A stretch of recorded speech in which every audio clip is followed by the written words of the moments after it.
Erika mengaku dia sedang hamil 9 bulan penuh, tanpa pernikahan, tanpa status siapa ayahnya. Setiap hari dunia menyimpan satu kisah, dan hari ini aku akan menceritakannya untukmu. Duduk yang nyaman dan biarkan aku yang bercerita. Halo, aku Dina. Selamat datang di channel Dina Bercerita, tempat semua cerita punya makna.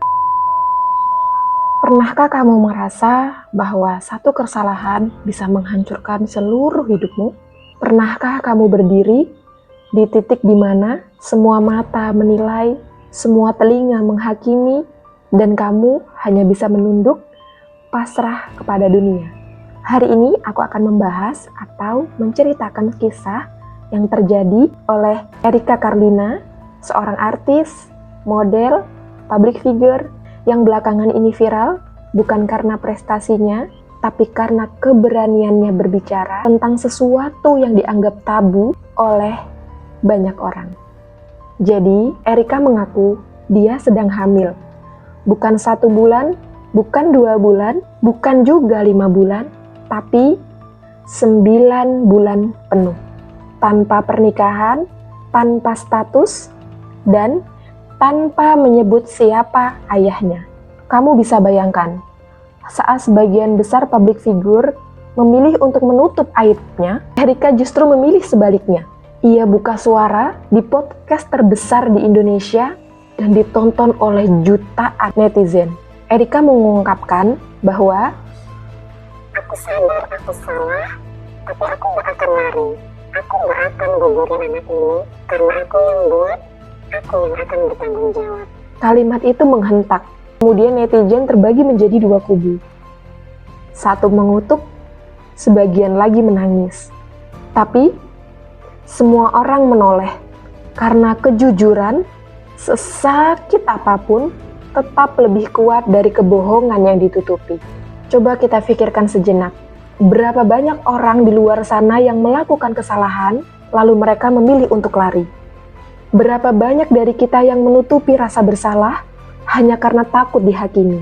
Tapi Erika, dia memilih diam di tengah badai. Jika kita flashback profil dari Erika, dia bukan orang yang biasa saja. Dia bukan orang sembarangan. Dia dikenal sebagai model papan atas, pemain film. Dia terkenal sebagai wanita yang independen dan dicintai oleh keluarganya, terutama sang ayah. Tapi ternyata hidup tidak selamanya semulus itu. Di balik wajah cantiknya, senyum yang ceria itu yang selalu dia tampilkan di depan kamera, ternyata ada luka, ada keputusasaan, dan ada kenyataan bahwa ia kini harus melahirkan anak dari hubungan yang tidak resmi. Tapi tahu tidak, bagian yang paling mengejutkan bagi aku. Yang pertama, dia tidak menghakimi siapapun. Yang kedua, dia tidak menjual drama. Dan yang terakhir, dia cuma bilang, aku gak mau anak ini jadi korban. Aku yang salah, aku yang tanggung jawab.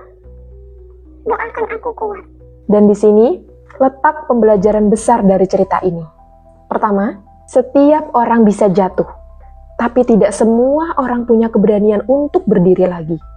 Kedua, dunia boleh saja mencemoohmu, menghinamu, bahkan mengucilkanmu. Tapi, jika kamu jujur kepada dirimu sendiri, kamu sudah 1 langkah lebih baik daripada mereka yang hidup dengan berpura-pura. Ketiga, memikul kesalahan dengan tanggung jawab adalah bentuk kedewasaan yang sejati. Teman-teman, channel ini percaya bahwa setiap cerita di dunia ini punya nilai, termasuk cerita yang kita anggap kelam. Erika mungkin jatuh di mata banyak orang, tapi dia memberikan pelajaran penting bahwa kita bukan hasil dari satu kesalahan. Kita adalah hasil dari cara kita memperbaiki kesalahan itu. Dan buat kamu yang saat ini sedang terjebak dari sebuah kesalahan besar yang sudah kamu lakukan, dalam masa lalu yang pahit, dalam keputusasaan yang kamu sesali, ingat ini ya, selama kamu masih bernafas, selama itu juga kamu masih bisa berubah. Selama itu juga kamu masih bisa bertanggung jawab. Selama itu juga kamu masih bisa membuktikan bahwa kamu itu bukan aib. Kamu masih bisa belajar, bertumbuh, dan menjadi orang baik. Mari kita menjadi penonton yang bukan hanya bisa menghakimi. Mulailah jadi manusia yang bisa mendengar, mendoakan, dan mendorong orang-orang untuk bisa bangkit. Karena pada akhirnya, Erika itu hanya satu dari bagian banyak perempuan di luar sana yang mungkin saja pernah salah langkah, tapi mereka masih punya hati untuk bertanggung jawab. Dan ingat teman-teman, itu bukan kelemahan, itu keberanian. Kalau kamu setuju bahwa kejujuran dan tanggung jawab adalah kekuatan terbesar, maka coba kamu tulis di kolom komentar, aku tidak sempurna, tapi aku belajar menjadi lebih baik. Itu cerita kita hari ini. Jangan lupa bantu aku untuk mengembangkan channel ini dengan cara like, komen, dan subscribe agar kamu tidak ketinggalan cerita hidup lainnya yang penuh pelajaran dan motivasi. Saya pamit, sampai jumpa di cerita selanjutnya.